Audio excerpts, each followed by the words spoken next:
pathetic. What point then? Better than nothing though. Then there's not a point then. That is an appointment. Yeah, it would have to put your foot on the brake. Okay. Yeah.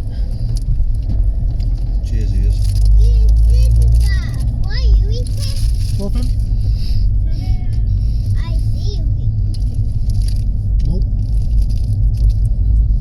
Go on then, Charles. What? Read out some theory questions.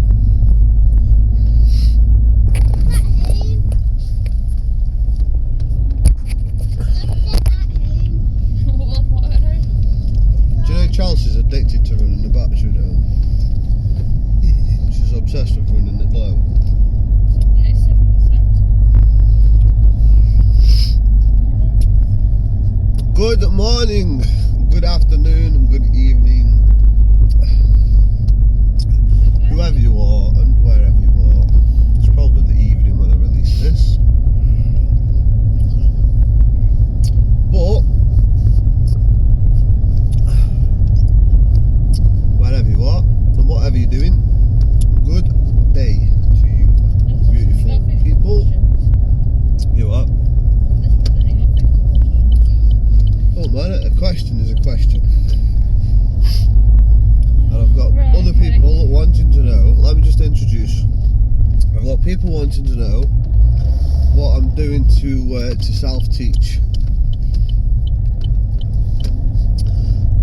Theory. Let me introduce myself, my main man, Enzo. No, so as you probably know by now, I'm on a mission to get my HGV license, and for those people out there that haven't or didn't know that, well, I do. So before you waste your time watching this video thinking you're going to find something fun, you're not. You're just going to be watching me learning about HGV driving. This is my top dog, Wesley. Good old big Wes, and he's doing it with me. Well, he's not doing it with me, but he's doing it along at the same time as me. Yes. Progressing it, you know. He likes to think so. Anyway, so we're just going to have a little trip out to the dog zone because we can. So I thought, well, there's about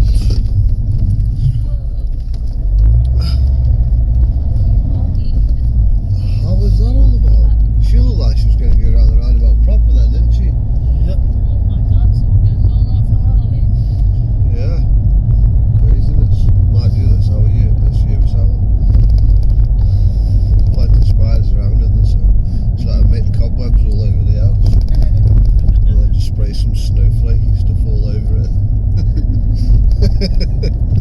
Happy Halloween, people. So yeah, we've got a bit of a journey, a small journey between here and the dog's home. So every opportunity where we find, well, every opportunity every opportunity that I find, I always try to learn something, regardless of what it is, whether I'm driving, just looking at road signs, if I'm on my own and I can't read questions and things like that, obviously, I'm just looking at road signs. You know, sometimes I put the sat nav on the same route as I'm actually going and I know to, just so I get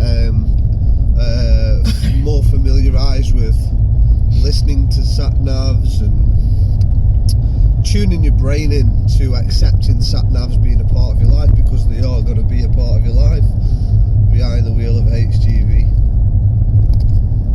Unless you're stuck in one yard and you're a yard shunter, that's not going to happen with us though, is it? So a part of training myself to be ready for it, as I was saying, is always in preparation. You're always training, even when you don't think you are training. So let's find some questions from the theory test from Miss Chelsea.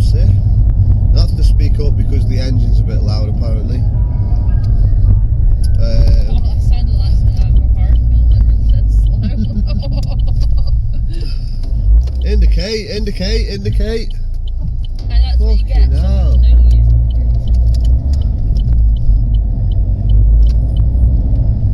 You see the look of that woman? No. Mate, I don't think anybody's ugly, but she was on another planet. The way that she looked at us then, that was just... Wow. Lesson number 1 on a roundabout. If you're going straight over a roundabout and it's in the 12 o'clock position, you don't need to indicate. If it's anything over 12 o'clock, fucking indicate. Otherwise, how else are people supposed to not know where you're going? So if I'd have pulled out to the roundabout, I was giving way to my right, so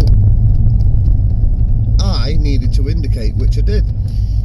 The vehicle approaching me wasn't indicating, so at first I thought they were going to turn left, but I thought no, he looks a little bit dodgy then, he does. So as he was looking a little bit mischievous and slowing down and touching, and I'm like waiting for him to come out, it was almost like they wanted the accident to happen. And he even jerked the steering wheel as if he was going to go to the left and then went to the right, didn't he? And then she was just going past, like, staring at me like, oh my God, why didn't you pull out? I needed the crash. I needed a whiplash claim.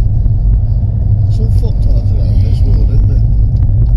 Anyway, yeah, lesson number 1. Now you know how to use a roundabout.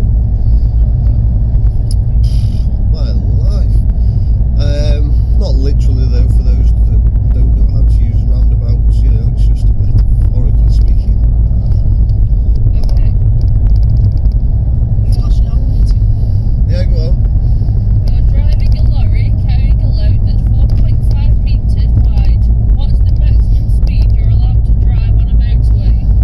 10, 20, 30 or 40 miles per hour? So the question was, what is the maximum speed limit of a lorry if you're 4.5 metres wide? I think the answer is 40 miles per hour.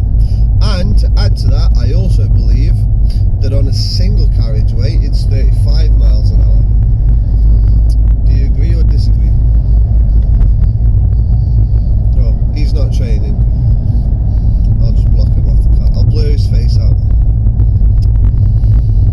What would be illegal? Using different makes of tyre on the same axle, using a tyre with a recut tread, using a tyre with a tread depth of 1.3 millimetres, or using a tyre with exposed ply or board. Exposed ply or port. I don't know if you guys can hear the questions being read at me, by the way, in the background. And I'm not going to do a sound check this time to check. So if you can't hear Chelsea, just shout it through the screen and tell her to speak up. And yeah, comment below what the audio quality is like. But I am working on something new. I have requested to get the GoPro out last night on text, but she only seen one text out of 7 that I sent to her. Didn't you, Chelsea? Yeah. So where's the GoPro? At home. Well, it's not going to be next doors, is it? So I want the GoPro and I want to find a microphone for it. You hit the curb at speed. What part of your vehicle should you check for damage? Exhaust, Tyres. brakes, lights or tyres? Tyres. What happens at a Toucan crossing? Two people both bikes and passengers can go across it. You only stop when a pedestrian is waiting. Cyclists aren't permitted. There's Cyclists a continuous are flashing permitted. amber beacon, or pedestrians and cyclists may cross together. Pedestrians and cyclists may cross together. How wide does a load need to be before an attendant is required? 4.5. 8 feet, 8 feet 5 inches, 9 feet 9 inches, 10 feet 9 inches, or 11 feet 5 inches. 9'5". 9 foot 9. 9'5", isn't it? Hold on. That's the widest one. I'd say 11 feet 5, which is 3.5 metres. Yep. How many meters? 3.5 metres.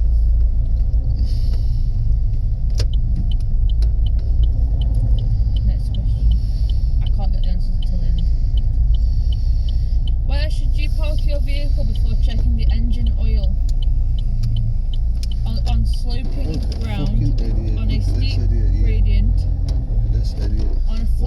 Absolute or on a fucking steep pleb. hill slope.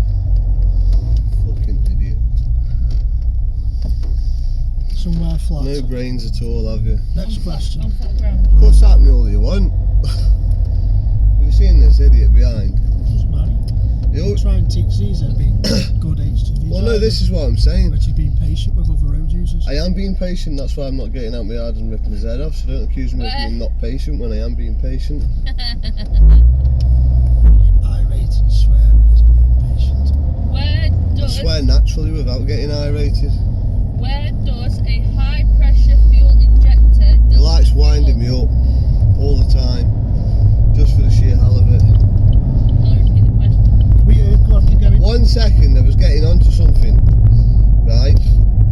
So, this is the problem with road users these days.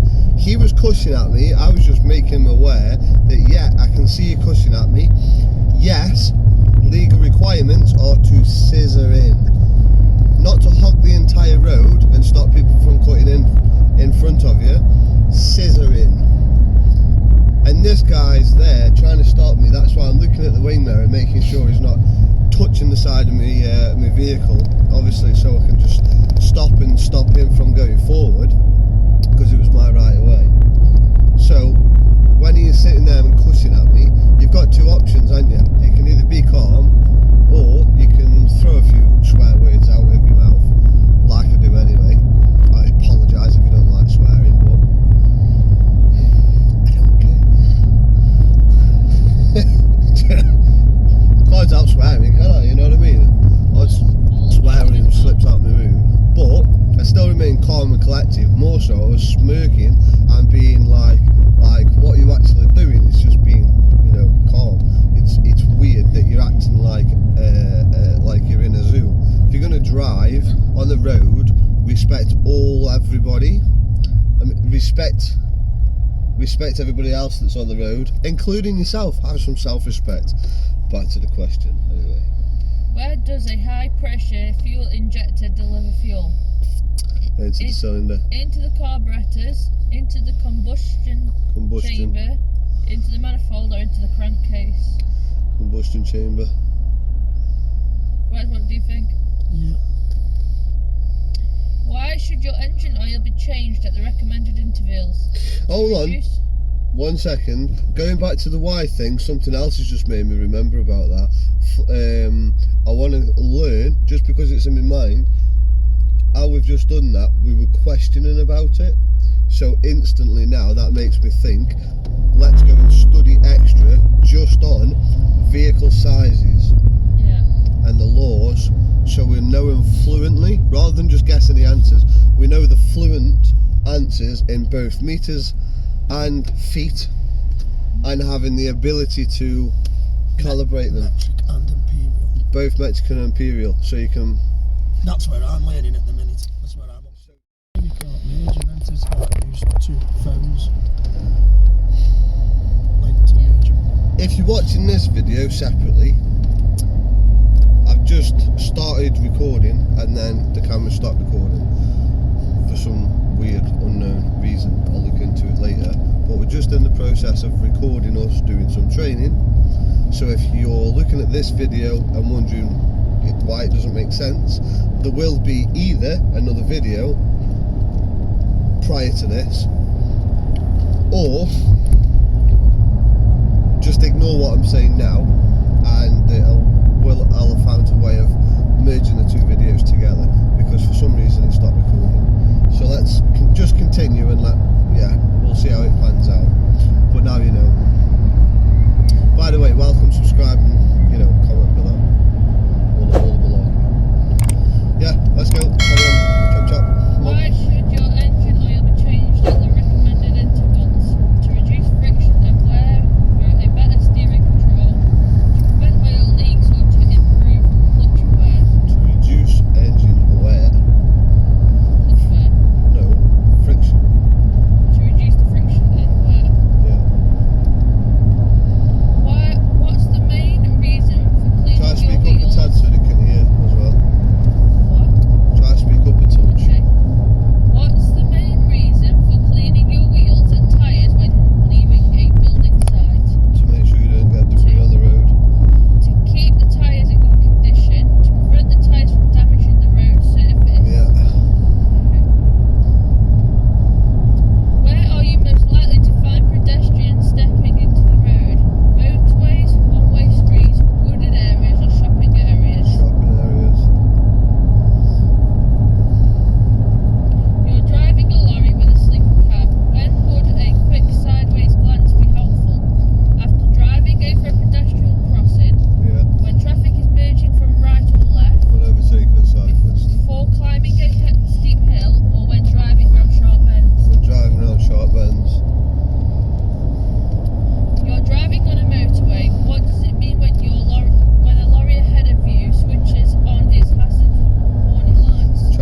disagree with it. I disagree with the answer that this shown before, because I believe that you should always check your wheel nuts visually with the little yellow marker tags that are on wheels. And when you put them on the nuts, the reason that they point to each other like that is so you can see if one of them's not pointing, the chances are either it's come loose or some little fuckwit has taken it off and moved it on a car park. You never know.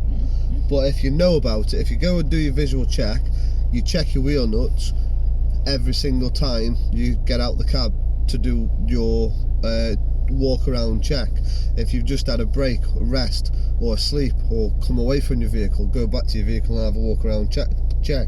But what are the answers on these? After driving down a steep hill, soon after initial tightening, just after driving on a motorway, or after unloading.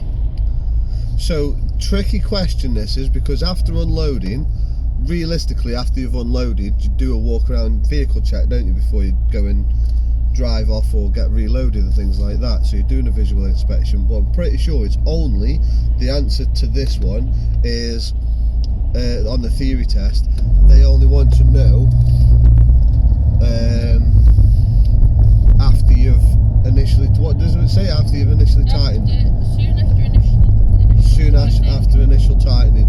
That, I think that's the correct answer, isn't it? That's the correct answer for the theory test. But I mean, if you guys disagree with me as well, put it in the comments below of your views on there.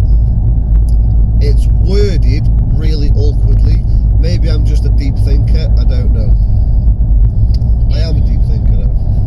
In frosty weather, what precaution could a lorry driver take to prevent moisture from freezing in the air brakes? Drain your tanks daily. Drain the air tanks daily. Yeah. That one. Okay. What should you do before driving your lorry away from a wet construction site at the Wash your side of tyres. the road? Check your wheels and tyres for bricks and objects and things. What should you do before driving your lorry away from a wet construction site at the side of a motorway? Yeah. See, Turn on the amber beacon, drain the air tanks, that's true. hose down the wheels, And that's true. set your tachocard to other work. See, another question, you've got 3 answers that are actually correct. However, the most important question to answer was wash your wheels, because it's illegal to go onto the road and put mud onto the road. That is illegal. It's a criminal offence to do that.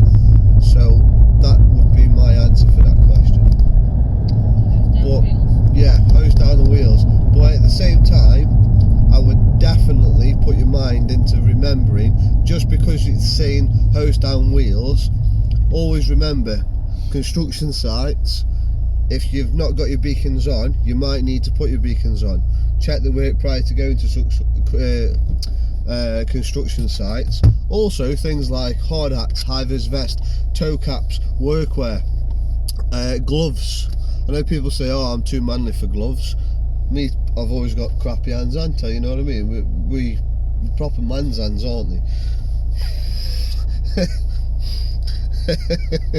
Do you know what I mean? They're always up to, always up to no, you know, all bits of crap on my hands. But still, driving a wagon, I would use gloves when I'm getting out, because it's simple.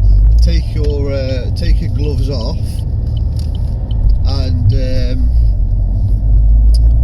get into your cab. You know, then you've got no crap going onto your steering wheel, which obviously, you know, is going to be a nightmare. So gloves is a big one. You're a driver who's certified to carry dangerous goods. How long is your certificate valid? Oh, 1 year, 2 years, isn't it? 5 years, or 10? Oh yeah, wait, no, I remember. Didn't we do this before? 5 years, the same as a CPC, isn't it? Yeah. Hazard and dangerous goods. So the way, don't quote me on this, let's just double check it because I'm questioning myself, but you agree with me as well, don't you? We're pretty sure that the way it works out is, to be licensed to carry dangerous or hazardous goods, you get 5 years And the way we remember that is because the CPC is also 5 years. So correct me in the comments below if we're wrong, and we will reiterate on this another point, but we're pretty confident 5 years CPC, 5 years dangerous and hazardous goods, to make life easier to remember. Why are ropes unsuitable to tie down a load of scrap metal? Because they can break, Ropes are hard they to can tie. tear. Will loosen in rain, are hard to untie, or can wear and snap. Wear and snap. Which of the following is important when you're getting out of a lorry cab? Make sure you're checking your blind spot. Checking your load is secure, using the mirrors, turn off the radio, Using or the disconnect mirrors. the airlines. And now, even if you can or can't hear it, I'm speaking over as well a lot. What I'm actually doing as part of my training, and I'm not being cocky with the answers, I'm not trying to beat Wesley. I already know that he's already clued up on it, but more training is more training, isn't it? All we're doing is, by me shouting out the answers before it's come out, it's making me put myself in a state of mind where I know what the answers should be, and then if I already know the answer, I've just got to read the answers on the test to see which one makes sense to what I already think. If none of them, then I failed myself. Well, I've no idea why it keeps cutting everything short, but hopefully this video gets patched together so it makes more sense. But because just at the moment there's some weird issue with my phone and the video keeps stopping and pausing, what I'm going to do is I am actually going to try and find out the GoPro and get a microphone set up for it soon anyway. And we're basically here at our destination now, so we are going to continue to train, we're going to continue to learn off camera just for the time being. Oops, this one. Just for the time being, and we'll probably do a bit more in a bit as well, but let's just see how it pans out. I don't know, but if this is the end of the video anyway, this is the outro. Appreciate you watching, thanks for commenting on previous videos. Hopefully this helps you progress with your learning. This learning technique, I know it sounds a little bit messy to some people, but I'm just showing you how I'm learning in my free time and how we're learning together, aren't we? We've got a WhatsApp group going as well, between 3 of us, where we're sharing new information, some methods and tactics of different things, and most of all making learning fun. That's the main thing to it. We're making the learning process fun, so we're enjoying doing 15 it. minutes delay. Oh well, we've got 15 minutes delay, so we may as well just carry on. Carry on. Well, we're going to be here for 15 minutes, so I may as well record for 15 minutes, and now I can actually give all my attention to the camera. Then again, we might not have 15 minutes delay. Don't know how long that's been there for. In fact, I'll show you. Just turn my engine off, so I'm perfectly legally doing this for the snowflakes out there.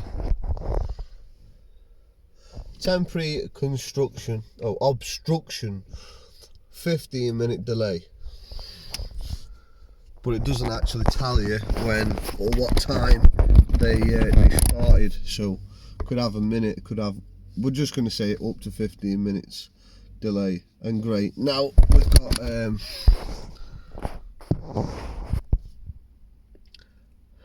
got that monster behind us as well. Looks like we're moving. What are we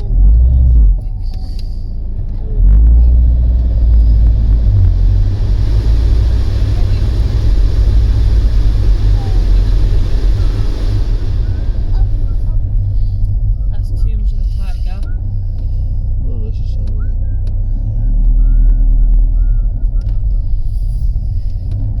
Watch it, there's a wall this side, Dave.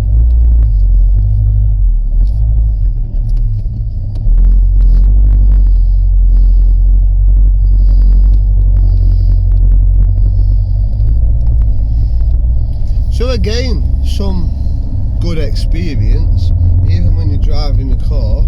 There's you know, there's things like this coming up a single narrow road